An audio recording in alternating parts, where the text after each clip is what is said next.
Hey, be careful what you shoot at.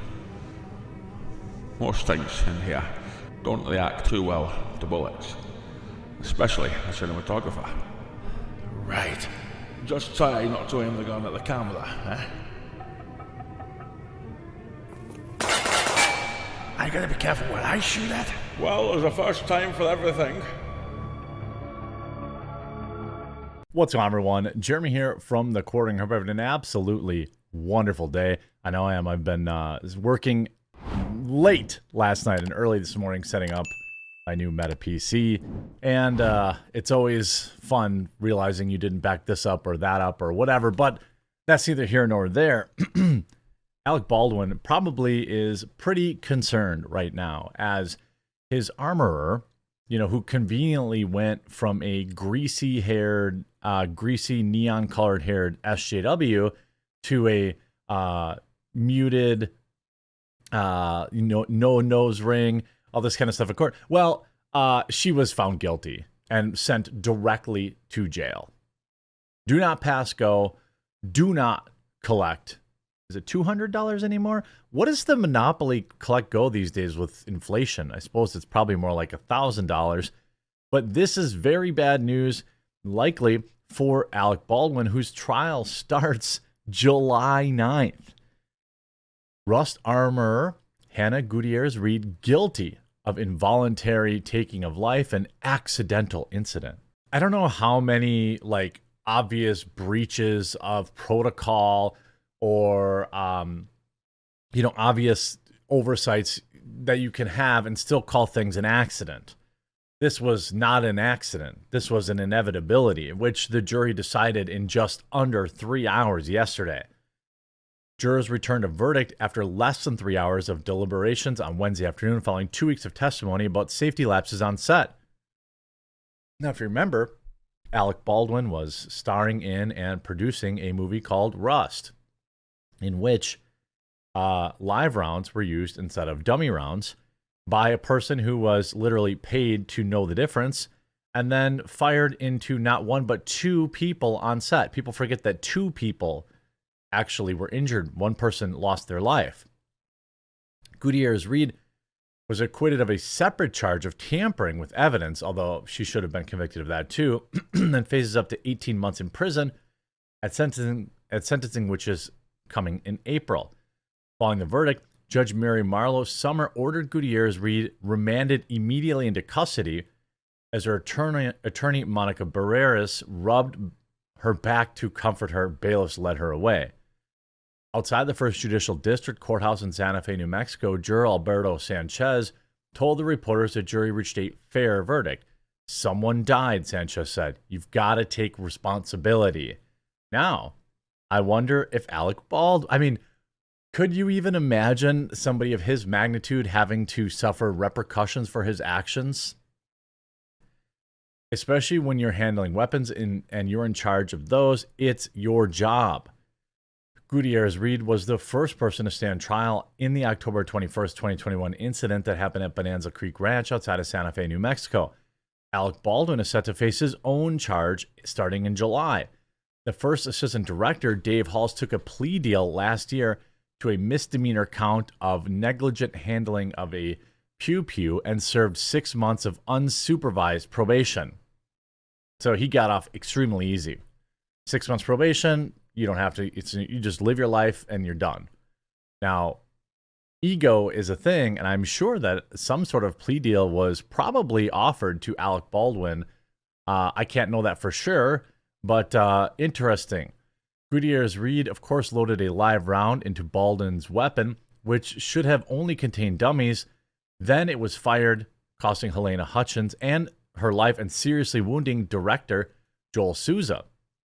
Gutierrez-Reed got the job largely because her father, Thel Reed, is a legendary film armorer who worked on Tombstone, amazing movie, 310 to Yuma, amazing movie, and LA Confidential and many others. Thel Reed was in the courtroom when the verdict was read, though his name was not on the defense witness list. He was not called to testify. Stacy Reed, the defendant's mother, was also there and was in tears when the daughter was led away. Rachel Manson, friend of Hutchins, attended the trial and is directing and producing a documentary about her life entitled Helena. Interviewed after the verdict, Mason said she was still processing feelings of grief and mourning. My overall feeling is of extreme sadness that Helena will continue to not be here, Mason said. Hannah going to jail will not change that. So it's another one of those people like, oh, don't put her in jail. She doesn't want her in jail, I assume. To convict on the involuntary charge, jurors had to agree that Gutierrez-Reed acted with willful disregard for the safety of others and that the death was a foreseeable consequence to her actions. Shortly before the verdict, the jurors asked a question about what might constitute an intervening event that would break the foreseeable chain of events. Marlo Summer said that she could not offer further explanation that wasn't contained already in their instructions. In her closing argument on Wednesday, prosecutor Carrie Morrissey argued that Gutierrez-Reed's actions constituted an astonishing failure to adhere to industry safety practices.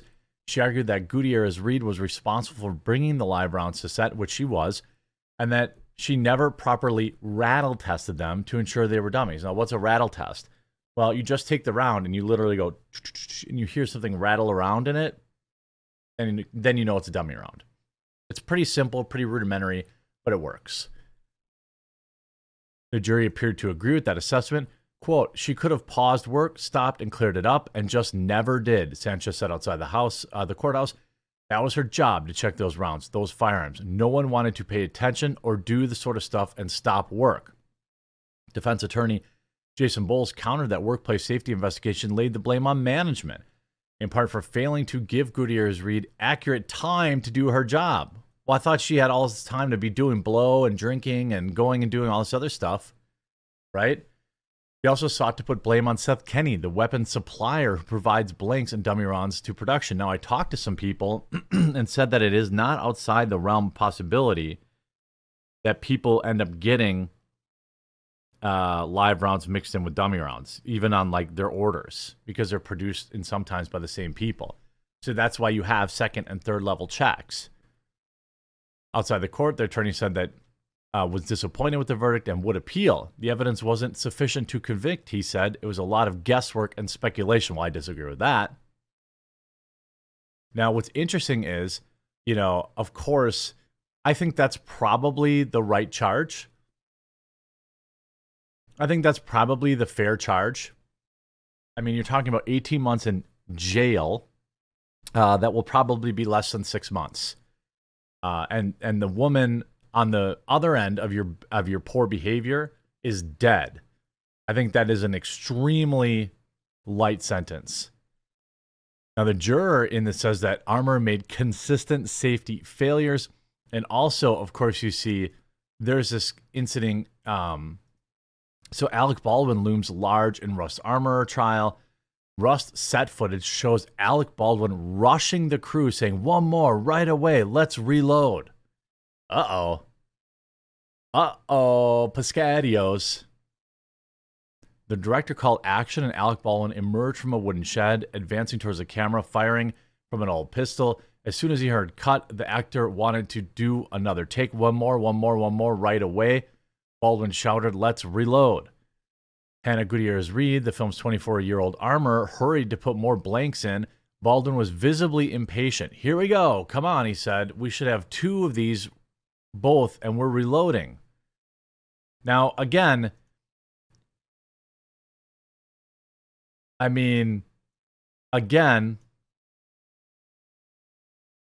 whose fault is it? You say, "Bro, slow your roll. It's my job to keep you safe. That's why you hired me. Don't yell at me and scream at me." But especially if you're like a Nepo baby like this chick, she's never going to have to worry about getting, well, now she'll never work again. But she doesn't have to worry about getting more jobs. She's already, by the way, had previous incidents. One with Nick Cage, if I remember correctly. Videos seen public for the first time are likely to be played against Baldwin in his charge in July. Both he and the Armour are accused of criminal negligence in the passing of Helena Hutchins. Prosecutors have argued that Baldwin is responsible for both, for firing the weapon and for management failures in his role as producer.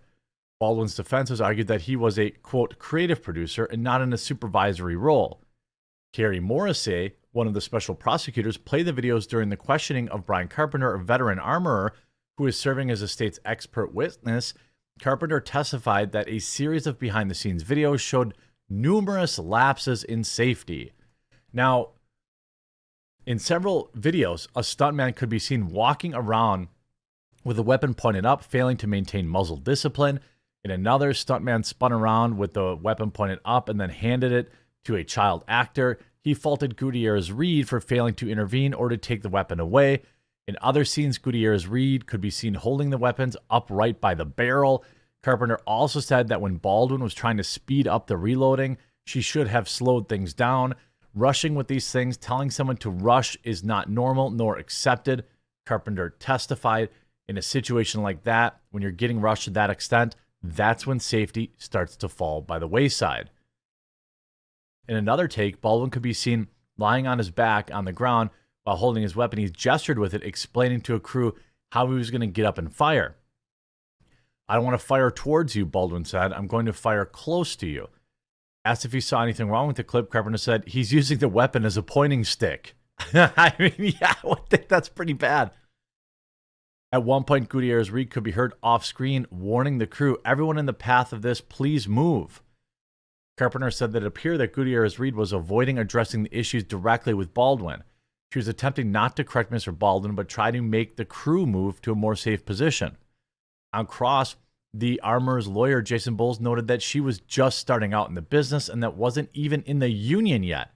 He asked if it would be hard for her to rein in an A-list actor like Baldwin. It would be a difficult situation. Well, it doesn't matter. Doesn't matter.